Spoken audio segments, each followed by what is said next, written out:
Assalamualaikum warahmatullahi wabarakatuh. Innal hamdalillah nahmaduhu wa nasta'inuhu wa natubu ilaih. Asyhadu an la ilaha illallah wahdahu la syarikalah wa asyhadu anna Muhammadan abduhu wa rasuluh. Allahumma shalli wa sallim ala nabiyyina Muhammad wa ala alihi wa sahbihi wa mawalah. Kita masuk pembahasan alamatul fi'li, tanda-tanda fi'il. Qala, berkata al-musannif, pengarang matan al-Ajurumiyah, wal fi'lu, dan fi'il, yu'rafu, diketahui, bi qad, dengan qad, wasin, sin, wasaufa, saufa, wa ta'i ta'nisis sakinah, dan ta' ta'nis sakinah.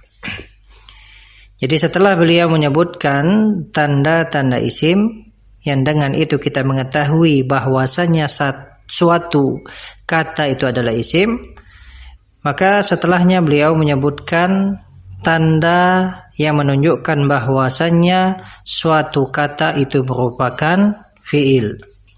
Yang pertama qad, yang kedua sin, yang ketiga saufa, dan yang keempat adalah ta' ta'nis sakinah. Kita baca penjelasannya. Berkata asy-syarih, aqulu, aku katakan, yatamayyazu al-fi'lu, fi'il itu terbedakan, an akhawaihi, dari dua saudaranya, al-ismi wal harfi, isim dan huruf, bi'alamatin katsiratin, dengan tanda-tanda yang banyak.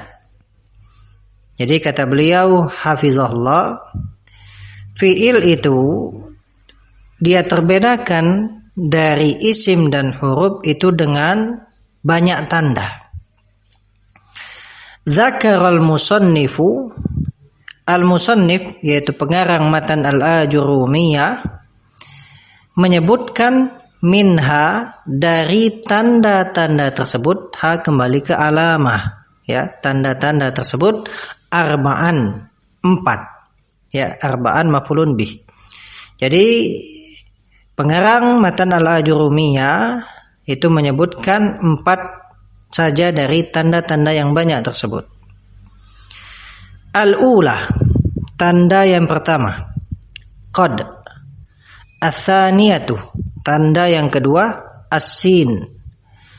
As-salitsatu, tanda yang ketiga, saufa.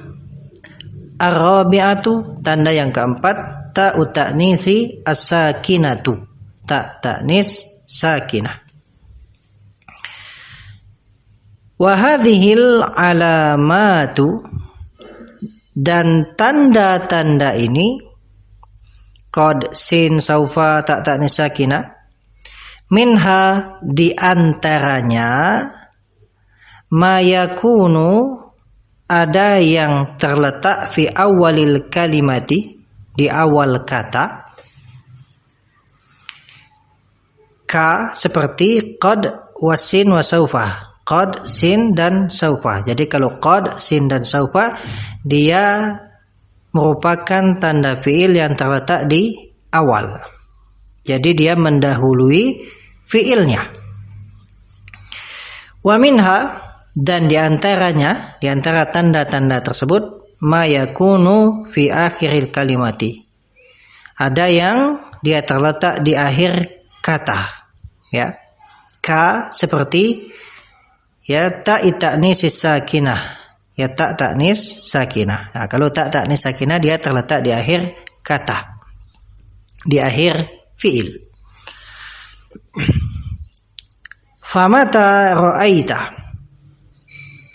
kapan saja engkau melihat, fil kalimati, pada sebuah kata, alamatan, alamatan maf'ulun bih, dari ra'aita, ya satu tanda, min hadhil alamati, dari tanda-tanda ini, au kanat, atau kata tersebut, perhatikan kanat isim kana di situ dhamir mustatir takdirnya hiya karena dia bersambung dengan tak tanis sakinah. Dia kembali ke kalimah atau sebuah kata tersebut takbaluha. Takbaluha dia menerima tanda tersebut.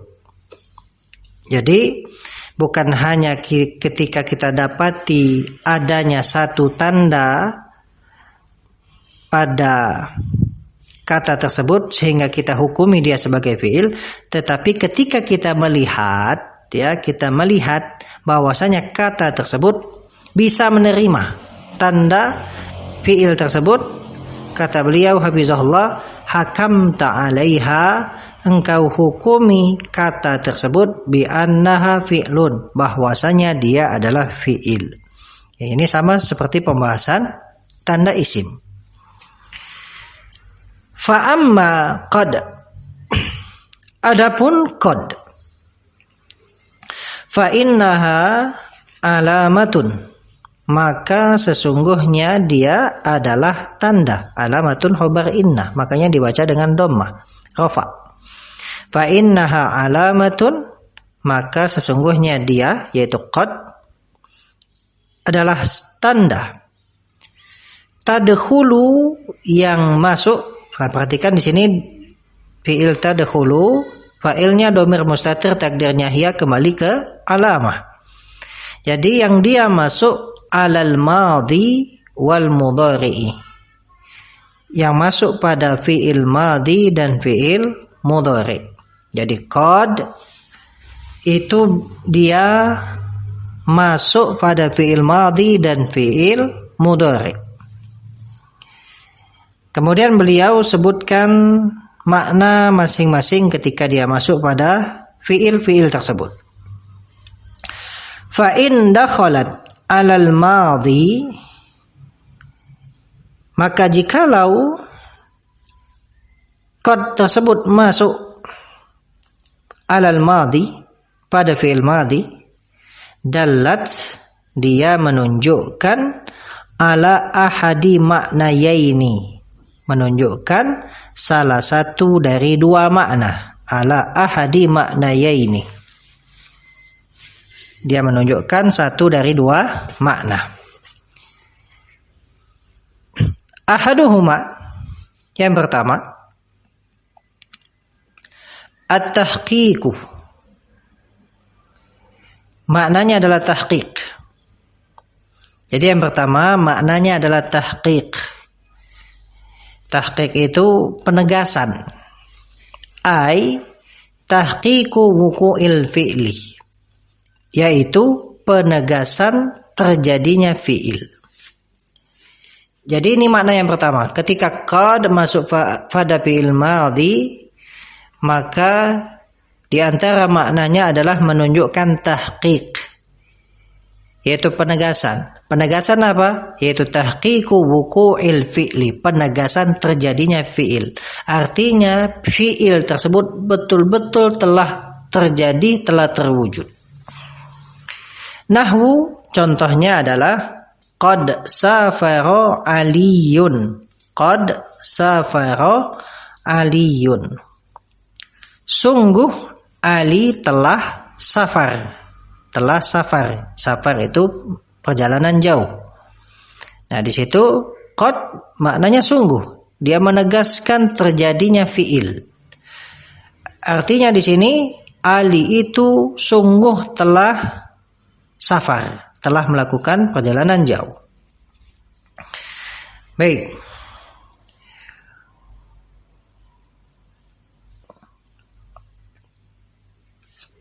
Wa qaulihi ta'ala, dan juga contohnya firman Allah Ta'ala dalam surat Al-Mu'minun, qad aflahal mu'minun. Qad aflahal mu'minun. Dan di sini lihat juga qad masuk pada fi'il madhi. Kalau di atas pada fi'il safara, wazan fa'ala. Kalau di sini masuk pada fi'il madhi yang berwazan af'ala, aflaha. Qad aflahal mu'minun. Sungguh orang-orang yang beriman itu beruntung, ya. Nah, Qad di sini menunjukkan makna tahqiq. Faqad, maka qad harfu tahqiqin, adalah huruf tahqiq. Wa kullun, maka wa kullun, dan masing-masing, min safar wa aflaha, masing-masing dari safar wa aflaha itu adalah fi'lun madin. Kita tahu itu adalah fi'il madhi bidalili dukhuli qad alaihi, dengan dalil atau tanda masuknya qad padanya. Wal makna, dan maknanya adalah tahaqqaqa safaru aliyin, tahaqqaqa safaru aliyin. Jadi makna qad safaru aliyun itu adalah tahaqqaqa safaru aliyin, artinya benar-benar telah terwujud safarnya Ali, betul-betul sudah terlaksana safarnya Ali.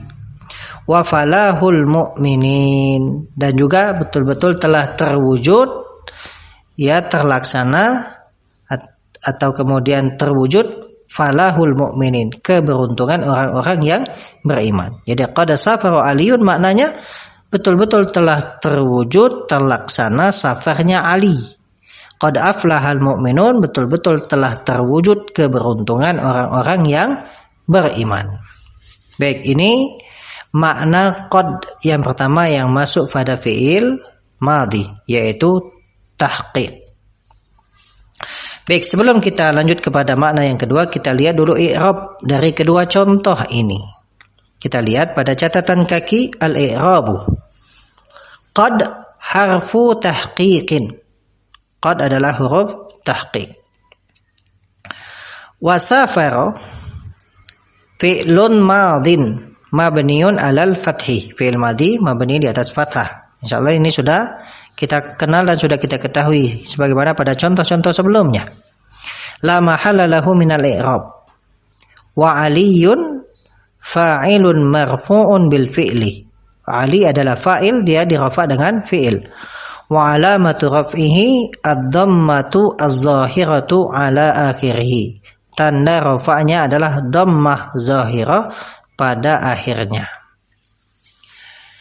Kemudian pada contoh firman Allah Ta'ala qad aflahal mu'minun. Kita lihat i'rabnya. Qad harfu tahqiqin. Wa aflaha itu mithlu safaro. Aflaha cara mengi'rabnya seperti fi'il safaro. Jadi aflaha adalah fi'lun madhin mabniun 'alal fathi la mahalla lahu minal i'rab. Wal mu'minun fa'ilun marfu'un bil fi'li. Adalah fa'il yang dirafa dengan fi'il. Wa alamatu raf'ihi al-wawu. Nah, di sini tanda rafa'nya adalah waw. Wa alamatu raf'ihi al-wawu niyabatan anid dhammati, sebagai ganti dari dhammah, ya. Kenapa disebut sebagai ganti dari dhammah? Karena tanda asal rafa itu adalah al-waw. Tanda asal rafa itu adalah dhammah. Ya, tanda asal rafa itu adalah dhammah, adapun selainnya adalah pengganti dari dhammah. Makanya di sini disebut tanda rafanya waw niyabatan anid dhammah, sebagai ganti dari dhammah. Li'annahu jam'u mudzakkarin salimun, karena dia adalah jamak mudzakkar salim. Wan nun, dan nun pada al-mu'minuna. Nah, di situ ada nun akhirnya.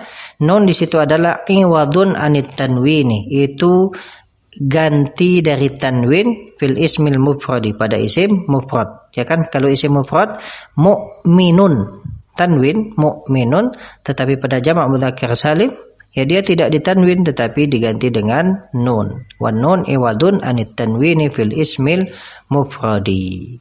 Baik, ini i'rab kedua contoh, ya. Baik, kemudian kita kembali kepada penjelasan dari asy-syarih hafizahullah.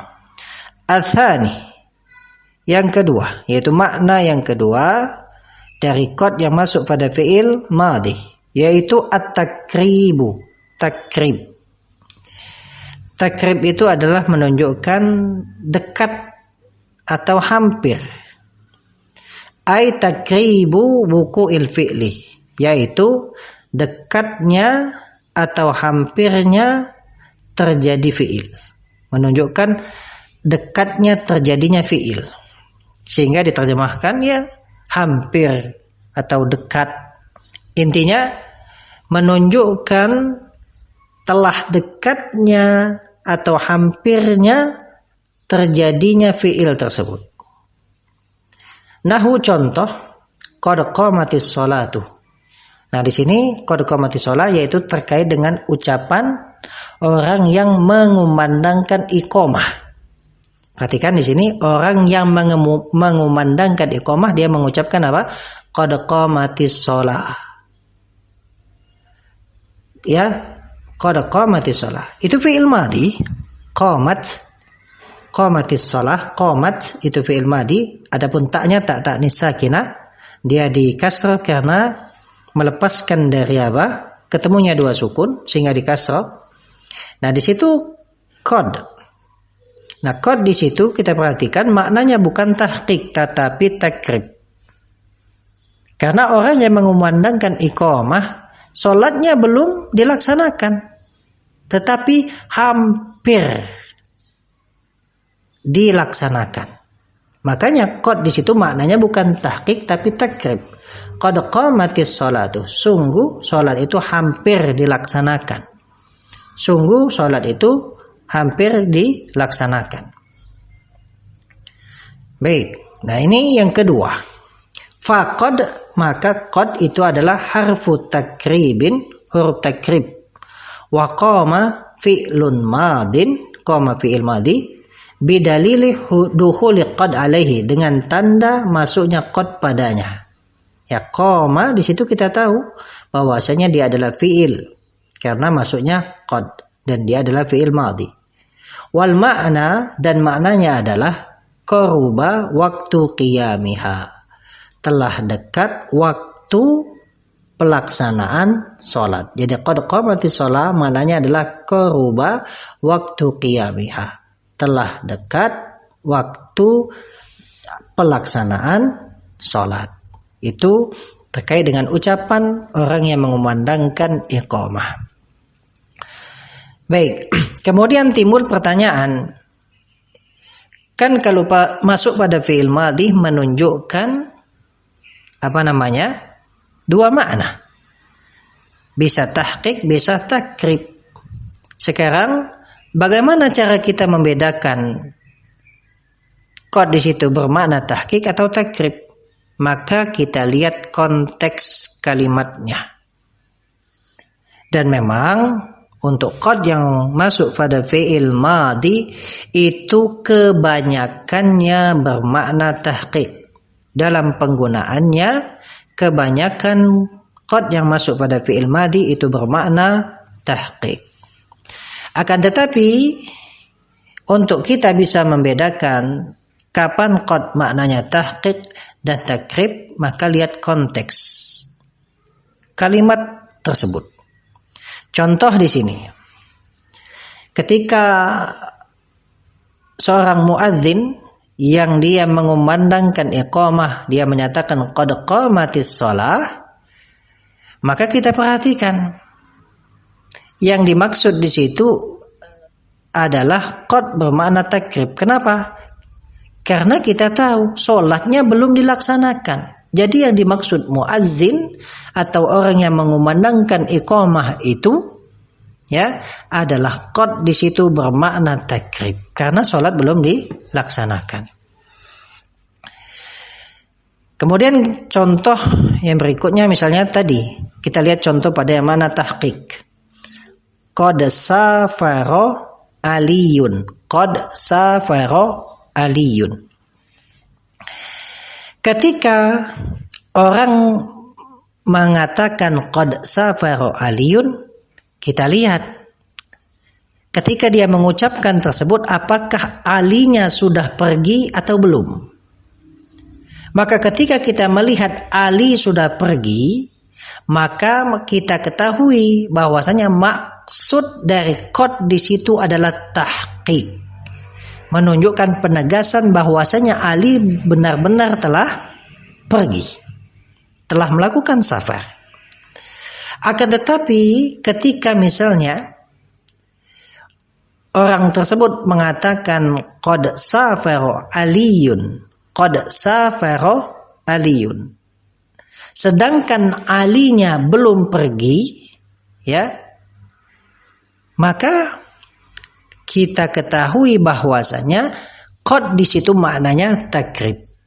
Artinya orang yang mengucapkan tersebut memaksudkan maknanya qad safara Aliyun, Ali itu hampir pergi, ya, hampir dia safar. Baik, ini cara membedakan qad yang masuk pada fi'il madhi, apakah dia bermakna tahqiq atau bermakna takrib. Baik, mudah-mudahan bisa dipahami. Baik, sebelum kita akhiri pembahasan kita lihat dulu i'rab contoh qad qamatis shalah. Qad qamatis shalah. Qad harfu takribin, wa qama, dan qama itu fi'lun madin mabniun alal fathi la mahalla lahu minal i'rab. Wa ta itu adalah ta'ut ta'nis sakinatu, ta ta'nis sakinah. Wa hurrikat bil kasri, dan dia diharokati dengan kasro, itu kan asalnya sukun qomat, tetapi di sini diharokati kasro, qomatis shalah, itu wa hurrikat bil kasri, dan diharokati dengan kasro litakhallusi, untuk lepas min iltiqo is-sakinaini, dari bertemunya dua sukun.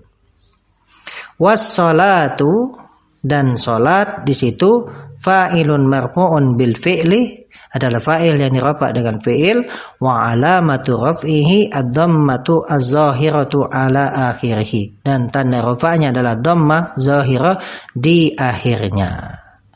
Baik, insyaallah kita akan lanjutkan pada kesempatan berikutnya terkait dengan makna qad yang masuk pada fi'il mudhari. Barakallahu fikum. Wassalamualaikum warahmatullahi wabarakatuh.